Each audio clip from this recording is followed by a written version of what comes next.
Welcome to the Mindset Chick podcast. If you are looking to stop settling and want to gain the clarity and confidence to manifest the life and biz of your dreams, then this show is for you.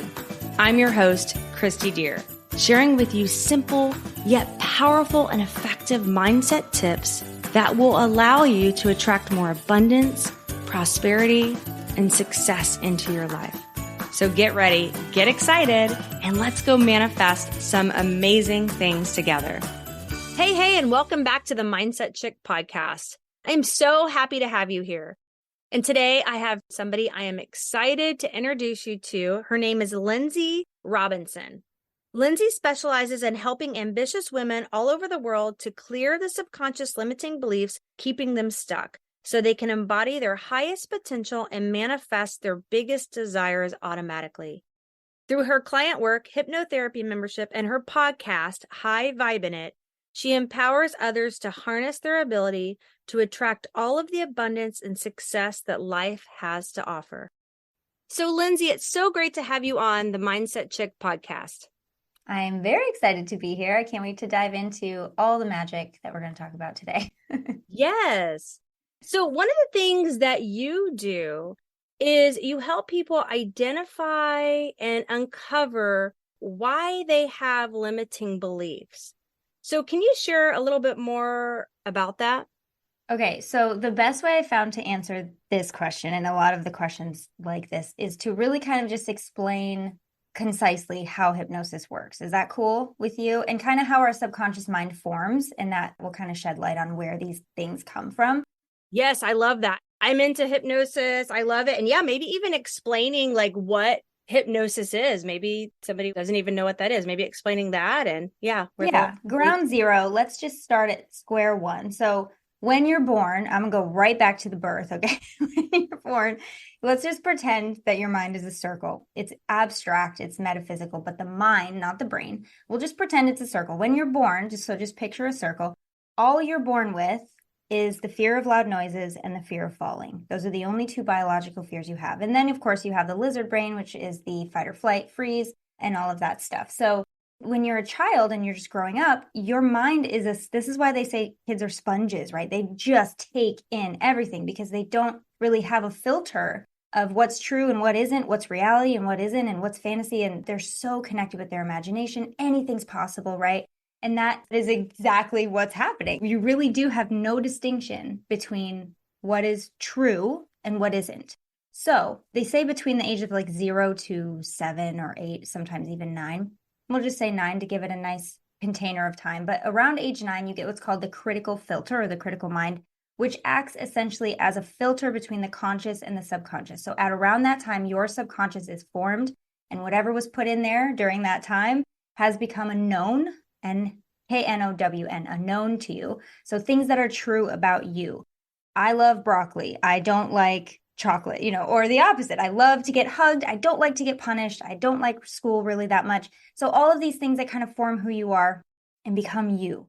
It doesn't mean it stops at 9, but that is when the information gets in the easiest. And so it's a critical, or I would say an essential time in a child's life to really kind of, well, now that you know this, to really kind of build them up, right? And to be very intentional with what we're giving our children. I mean, it's a given, right? But now you have the science to back it up. Anyway, so you have the conscious and the subconscious. The conscious mind, they found with studies and all these things they've been doing, every study they do makes the conscious mind smaller, I feel like. So now it's down to like 5% of your total mind. And that holds obviously your consciousness. So it holds your decision-making skills, your rationalization, your analytical skills, your willpower is in the conscious mind. Your ability to say, no, I will not do this, or yes, I will do this. Your ability to use your willpower is in the conscious mind, and also your logic and reasoning skills. 5%. It's crazy. All the rest of that stuff is your subconscious. So all of your automatic behaviors, the way that I'm speaking, I don't have to think of words. I think the thought that I'm thinking and it just comes out. I don't have to remember how to speak. When you're writing, you don't have to remember how to write. So these are all very, very deeply subconscious behaviors. Obviously, your breathing and your blinking and all of those things that keep you alive are also in the subconscious as well. You don't have to think about it. It's a learned behavior, like driving a car, writing, speaking, riding a bike. It's a learned behavior that has become subconscious. You don't ever have to think about it again. And in the same way, limiting beliefs act the same. You learn something once, like, oh my gosh, that's the worst thing that's ever happened to me. It gets in the subconscious as a, okay, so we're never going to do that again. So let me hold on to this forever and make sure you don't ever make the same mistake. But the problem, or I would say it this way, where the subconscious kind of falls short is it doesn't know when you don't need it anymore. It doesn't have any idea of time.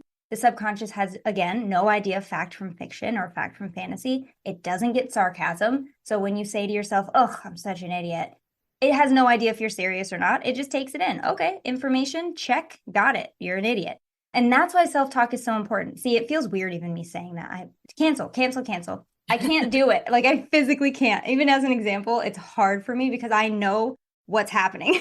My subconscious has no idea that I was just giving an example. Right, So right. it feels gross. But when you're serious, it gets in even deeper, right? And that doesn't just mean stuff that you kind of put in there. It's stuff that happens around you. If your mom always said, this is a big, big example, but if your parent always said, you know, money doesn't grow on trees. What do you think? We can afford everything? We're not made of money kind of thing. You have to work hard for it. Well, guess what? Of course, you're always going to have to work hard for it. You're going to think it's hard and it's unattainable. Same thing with love. Same thing with success. Same thing with, gosh, anything. You have a terrible breakup. Your subconscious is like, swear off all relationships, right? Or attract the same relationship over and over again because there's something there that needs to be healed. And there's something there that needs to be looked at and examined and acknowledged, you know? Yeah. So I'm saying a lot of things, but basically the way that we get limiting beliefs, basic is at a ground zero of love and misguided help. It has good intentions. It really just wants to keep you safe. Your subconscious mind's one directive is to keep you alive, keep you breathing, keep you chugging along. Now, happy, fulfilled, successful, you know, loved, those are all cool, but it's not the objective of the subconscious. So when we use hypnosis to help teach your subconscious what is safe for you, like this healthy relationship, you know, I don't have to keep repeating the same patterns over and over. I don't have to make it hard to get money. I don't have to make it hard to get anything. And kind of reteaching, they say rewiring, I like reteaching your mind, unlearning the things that kind of are outdated and stale that you did need at some point. You know, we always need them or they wouldn't be there, but they've kind of just outstayed their welcome. They're a little bit stale. They're not reflective of who you are and who you are becoming now. So it's just a matter of going in and saying, hey, subconscious, it's okay. You can let it go now. And let's welcome in something that fits who you are and something that feels better and more reflective of your success journey, if that makes sense. Does that make sense? Yeah. I love that. And I love that you really explained it and explained back to the birth and those years. And that's what I've learned too. Like all that information is coming at a child from, you know, I heard 0 to 5. So 0 to 9, that kind of makes it a little nicer because you have a little bit more time there. But absolutely. Like I have a 10-year-old now and it's like a blessing and a curse because I'm like, oh no, what am I saying? Like you almost overanalyze everything you say to the point where it's kind of like, it's not good. It's not beneficial anyway. But yeah, you definitely, it's like once you know the information, you can't unlearn it. You can't not know it anymore. So, you know, I think it's fine if you're just mindful and you just kind of pay attention to the kinds of things that could be mistranslated in the subconscious mind. Yeah. But definitely be mindful. That's all. I like that. And I think a lot of times, like, what I was hearing you saying is like limiting beliefs are beliefs and stories that we have that we tell ourselves that are, in a sense, keeping us stuck. So like, I feel like a lot of people, they just repeat what their parents have taught them and, you know, their grandparents and stuff passed down, and they don't even maybe realize that they're limiting beliefs. They're just repeating stuff. Yeah. It's all subconscious. Of course you don't realize it. Like that's the definition. Yeah. So when people say like, oh, I just don't know what's going on, like give yourself a break here. It is in the deepest part of your mind, working on a level that you probably didn't even know you could have access to ever in your life. And I'm sitting here telling you, oh yeah, you can go into your subconscious mind and change stuff. Sure, you can do that. Like for some people, that's just like, what? I don't have to live with the way things are right now forever. I don't have to just settle for the way, you know, things are. No, you don't. I know it's a big idea, huge idea, but yeah, you definitely have the chance to do that. Give yourself a break for not knowing that before, and give yourself a break for not knowing, even right now, listening to this, you might not know what's blocking you. That's okay too. It's designed for you not to know. It's designed to be automatic. So, Yeah. it's okay. Yeah, I love that. Give yourself grace. That's, I think a lot of times we are all way too hard on ourselves. So, Mhm. like, could you give an example? Well, you did give some examples of limiting beliefs, but like, how would somebody maybe become aware that they have these subconscious, programs, these limiting beliefs that are running their life and keeping them stuck? Like, how would they realize, like, okay, wait a minute, I need to break free from some of these things? Well, I like to make it as simple as possible. So if you've ever started something and didn't finish it, even though you really wanted to finish it, there's probably a limiting belief. If your life right now isn't reflective of what you journal about and what your affirmations are and what you're trying to manifest right now, then there's probably a limiting belief in there. It's not always a huge one. It can just be a simple one. It can just be a little one, but it is enough. I mean, you're talking about 95% of your mind saying, no, you can't because whatever the reason is. No, you can't lose weight because, when you were 15 and skinny, someone hit on you and it was uncomfortable. Whatever. I've heard so many reasons or reasons, big quotes on reasons in the subconscious for you not to have what you truly consciously desire. All desires and goals and wants must start in the conscious. You get an idea in the conscious, it checks in with your subconscious mind. And if there's anything in the subconscious that's like, no, that's not safe, it's cool, we'll stay right where we are, then it's just not happening because you have 95% going up against 5. Yeah. It's not to say it's impossible, but I like to use this kind of imagery here. If you're trying to change a subconscious belief consciously, it's like chopping down a tree vertically, right? You'll get there eventually. It'll happen. 5% is not 0, right? But it's going to be painful. It's way more difficult than it needs to be. And you're probably at some point going to feel like it's impossible because, oh my gosh, how could I possibly do all of this? But if you have subconscious help, if you can get your subconscious on your side, it's easy breezy. I would say simple, not easy. It's still not easy because, I say like, all I do is talk to you in session. All I do is talk to clients in a way that gets them to a very receptive state. And I'm able to then help them teach their subconscious, but they're doing all the lifting. They're walking the path. I have the flashlight. That's the way I like to say it. But it's not to say it's impossible to use your conscious mind to shift these subconscious things. It's just like, why? Yeah. Why not make it easier on yourself? Isn't life hard enough? Yeah. And you know what? I love this because I was thinking, when you were talking that a lot of times when people try to push through, right? So like, oh, I really want to get this goal. I'm going to make it work. I'm going to push. They take the action.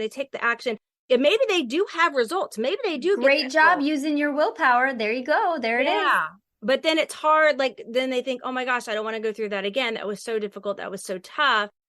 And, what I'm hearing you say is that if they were to get support and, identify, recognize, and clear some of those maybe subconscious beliefs that are maybe blocking them, like they had success, but they're trying to push and pull instead of allow it in. Yeah. That it could be easier. They could reach these things and have the things they desire. And it could be with more ease and flow instead of like, I have to make it happen. I have to push, I have to pull, and I have to fight through 95% of my. And guess what? The belief that you have to fight is a limiting belief. Ooh, that's good too. The belief there it is. Fight. Yeah. That's in a lot of people and a lot of, business success, business goals. Like I hear that all the time. Like I got to make it happen. I got to work. I got to, I got to get it. I got to, just those strong words. And you're right. That is a limiting belief. I have to. What about I get to? What about I want to? Because even the things you have to do, on some level, you want to do them because there's some kind of payoff, right? There better be. Or what are you doing? Yeah. I get to. And I've said all of these things. I have said, oh, I have such a hard day today, or I have to work all day and my husband is the best because he will feed my words back to me at the worst times. So does my husband. I mean, they're so great, right? But it's just like, oh, I have so much work to do. He's like, you get to, right? Because this is your business and you decide what you do. And I'm like, fine. Yeah, so true. And that could be he's not wrong, Right. And I was thinking, sometimes I do that with myself too. And I'm like, wait a minute. Also telling yourself, like, I have so much work to do. I have so much work to do. I have so many things to do. You're also just creating that reality of like things to do, things to do. So I've always been such a busybody and have said that mantra a lot. And so I've really recognized that, wow, that's become a habit. And so, of course, I'm going to always have a lot of things to do and a lot of things on my to-do list because I'm saying it every single day. If I say it every single day, it's going to become my reality. Yep. And yeah, that's the biggest thing about manifesting, right? Is like you have already been manifesting your entire life. All that, you and I, my dear, Kristi dear, are inviting you to do is let's just be intentional let's use a superpower you already have. You're already doing it. Let's just be intentional with it. What could happen if you were more intentional with this superpower? It's cool. It's so cool to think about.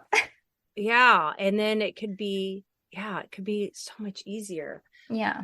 Well, this month in November, we're talking a lot, about gratitude and why it's important, and the mindset check mantras every day go along with thankfulness and gratitude. So I know that you help people create a daily gratitude practice and you talk about why it's important. So how could maybe somebody integrate this into limiting beliefs? Could they start doing a daily gratitude practice to help, them to start feeling better and recognize all the good that they already have? This is a trick question. You know this answer already. I know it's a setup. But yes, absolutely. I mean, the biggest thing when anybody comes to me about worthiness or self-talk or, I feel like I just can't, or whatever this disempowered state that they're in, gratitude's always number one. I think that should be ground zero every day, no matter how you feel, no matter what your life looks like. You just be grateful for it. And one of the coolest questions, or I would say invite gratefulness. Don't just be grateful, because I know that's like hard sometimes. Invite gratefulness. Invite more ways to witness gratitude in your life. That is a good affirmation that I use for a lot of people who just don't know where to start. I am opening to recognize all the ways that my life is beautiful. That's a training of your brain, and you'll start to notice around you like, oh, I never noticed that before. My grass is really green in my yard. That was a metaphor, and also you can take it literally because I am obsessed with my grass. I love that. My grass is really green in my yard. That's so good. The grass is so green in my yard, guys. But anything, do you have food in your fridge? And that's a big one for me. And I know it's kind of like cliche and it's a throwaway one for some people, but I did not grow up with a lot of money. I grew up making like the weirdest combinations of whatever we had in our kitchen because we just didn't have a lot. So the fact that I can make my kids meals regularly is crazy. And everybody's going to have their own different like little things like that, but find what it is for you. Here's a really good question you can ask yourself. And I think everyone can answer this one and start to invite a little more gratitude and just say, what is one thing you have in your life today that you at one point thought you'd never have or felt impossible? One thing you have in your life today that at one point seemed like too good to be true. Everybody has one. I just got goosebumps. I just felt all of you answer it. Yeah. And I got goosebumps. Wow, that's a great question. I would say my business success with my beauty business, I know that some of you listeners have heard my story, but just being able to retire my hubby from corporate America and build our dream home and have this team and these friendships and the income and the lifestyle and the travel that we once just dreamed about, that I thought, somebody like me without a college education that just had high school, 2 babies by the time I'm 23, husband working 2 jobs, when we were young, just to make it and pay the bills, living paycheck to paycheck or barely, to living this lifestyle. I just thought for years this was not in the cards for me. And, that question, I love that you asked that because, sometimes I can forget that time in my life, I was dreaming about where I am now. And it's so good to just take that time to appreciate. Yeah. This question is very powerful because it does kind of 2 really beneficial things. One, it kind of forces you to look at your progress, which we don't do enough, and celebrate the little things like, look how far I've come. And it also hopefully shows you that you have it because you wanted it. It's not because it was meant for you or your destiny, but if you want it, guess what? It's meant for you. I have yet to see anybody want something deeply for themselves and have it just be not meant to be. It may not look exactly the way that you thought it would in your head, but if you want it, it's for you, or you wouldn't want it. If you want it, there's also a way to get it. So I hope everybody was able to answer this question for themselves and at least see how far they've come and all the successes that they've had along the way and all the paths that seemed like dead ends, but were actually shortcuts or detours to the thing they actually wanted. I have a lot of those. Like, yes, me too. I do thank too. Thank God that didn't work out. Why did that happen? Thank God that did not happen the way I thought I wanted it to happen, because I don't know who that person is, right? Like, I don't know who the person who married their high school sweetheart and had a bunch of kids with them and like just stayed in Michigan for her whole life, because that's what I almost did. I don't know who that is. That's weird to me, but I thought I wanted it at one point. And so we all have those moments where we're just like, woo, dodge that one. Yeah. And we're always doing that. So just because you don't have what you want yet doesn't mean it's not for you, and it doesn't mean there's not a way to get it. And that question kind of just invites you to think of it in that way, you know? Yeah, I love it. And what about you, Lynnsey? What's one thing that you have now that you thought at one point you never would? Well, see, and I kind of worded this weirdly, the question, because it's not that I never thought I would, but it did have a feeling of like, what if I don't? like what if? But I think, you know, I always wanted a house of my own, and I always wanted kids. And I know that sounds like, I never envisioned having my own business, really, not until later, until I had kids. And I was like, I don't want to go to work. What do you mean? I'm not leaving them at a daycare. Yeah. But it never really crossed my mind to do that thing and ask myself, like, what do I want to do with my life? Like, it wasn't a question that I had ever asked myself until I had kids.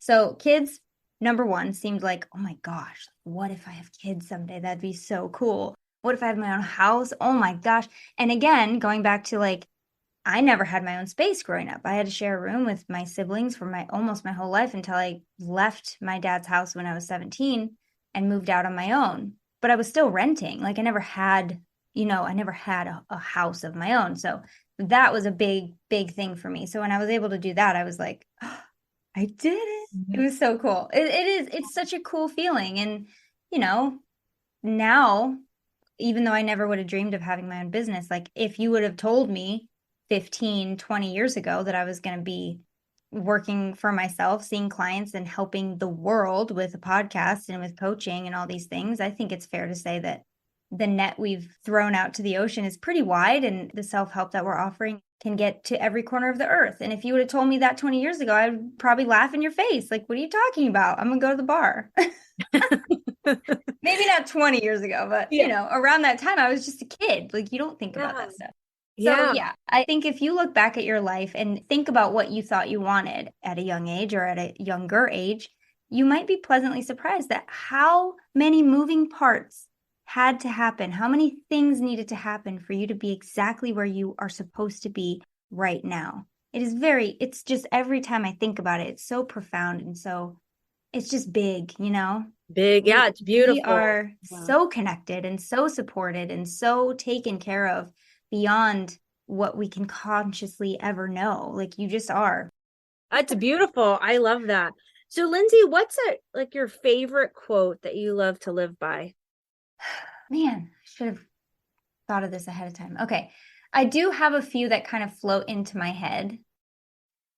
Now, it depends on what we're talking about. Because for me, I have a thing where I kind of feel like I'm always running out of time, or like there's never enough time to get anything done. And so I do need to remind myself. And whenever I feel that way, it just pops into my head, probably from my higher consciousness, and just says, there is time enough for it all. Exactly like that. There is time enough for it all. And it helps. It eases the pressure a little bit. Yeah, now, if it's money, if I'm nervous about money, or if I have a big unexpected bill that came up and it just kind of grinds my gears a little bit, one of my favorite things to say, and this helped especially when my husband was working 2 jobs and I was not making really anything in the beginning of my business, we said this a lot, which is, there will always be more. There will always be more. There will always be more. And then I changed it to, there will always be more than enough. We will always have more than enough. That's good. Yeah. Every time you spend money, more comes back. It has always. It has always. I don't Yeah. care who you are. Every time you spend money, more comes in. Now, our limits in our minds and the fact that we are such powerful freaking creators kind of depends on how much comes in, but more always comes in. So I guess. Yeah, I love that. That's so good. Well, Lynnsey, this has been amazing. Thank you so much for just sharing all your wisdom and tips. And I love that we, talked about limiting beliefs and how to become aware of them, how to start shifting them. So how would the listeners connect with you, get to know you more, maybe if they want to do some sessions with you? So everything that I offer is available at lynnseyrobinson.com, and I'm very active on Instagram, so go find me there as well. lynnseyrobinson.com, and then Instagram is Lynnsey Robinson. And I think I have a gift for your audience, if that's okay. Oh yeah, sure. That'd be great. So the gift is 7 days for free inside my Align Your Mind membership. And it really is all my best digital content, my hypnotherapy audios. I have EFT sessions in there. I do tarot and oracle card pulls if you're into that sort of thing. We have all sorts of stuff in there for you. There's a ton of content that is exclusive for members. So if you want to check it out, just go to the website, click on membership, and actually just the link in the description probably, because I'll send it to you. But yeah, 7 days free inside the membership, and you can go see what's possible for you with hypnotherapy. I love it. I'm going to check it out. I love all that stuff. So you should. Yay. Well, thanks again. This was fun. Thank you for having me. And remember, friend, to dream big, follow your heart, and never give up on you, because you're worth it. Thank you for joining me today on the Mindset Chick podcast. I hope this show has you waking up every morning excited about the new manifestations you have created in your life. And if you would honor me with a 5-star review over in iTunes, I will happily enter your name in my Mindset Chick swag giveaway. Make sure you add your name to the review, and I will reach out to you if you're the winner. I really appreciate you spending your time with me. Be sure to visit me at mindsetchick.com for past episodes and more gifts that will help you to manifest your dreams into reality.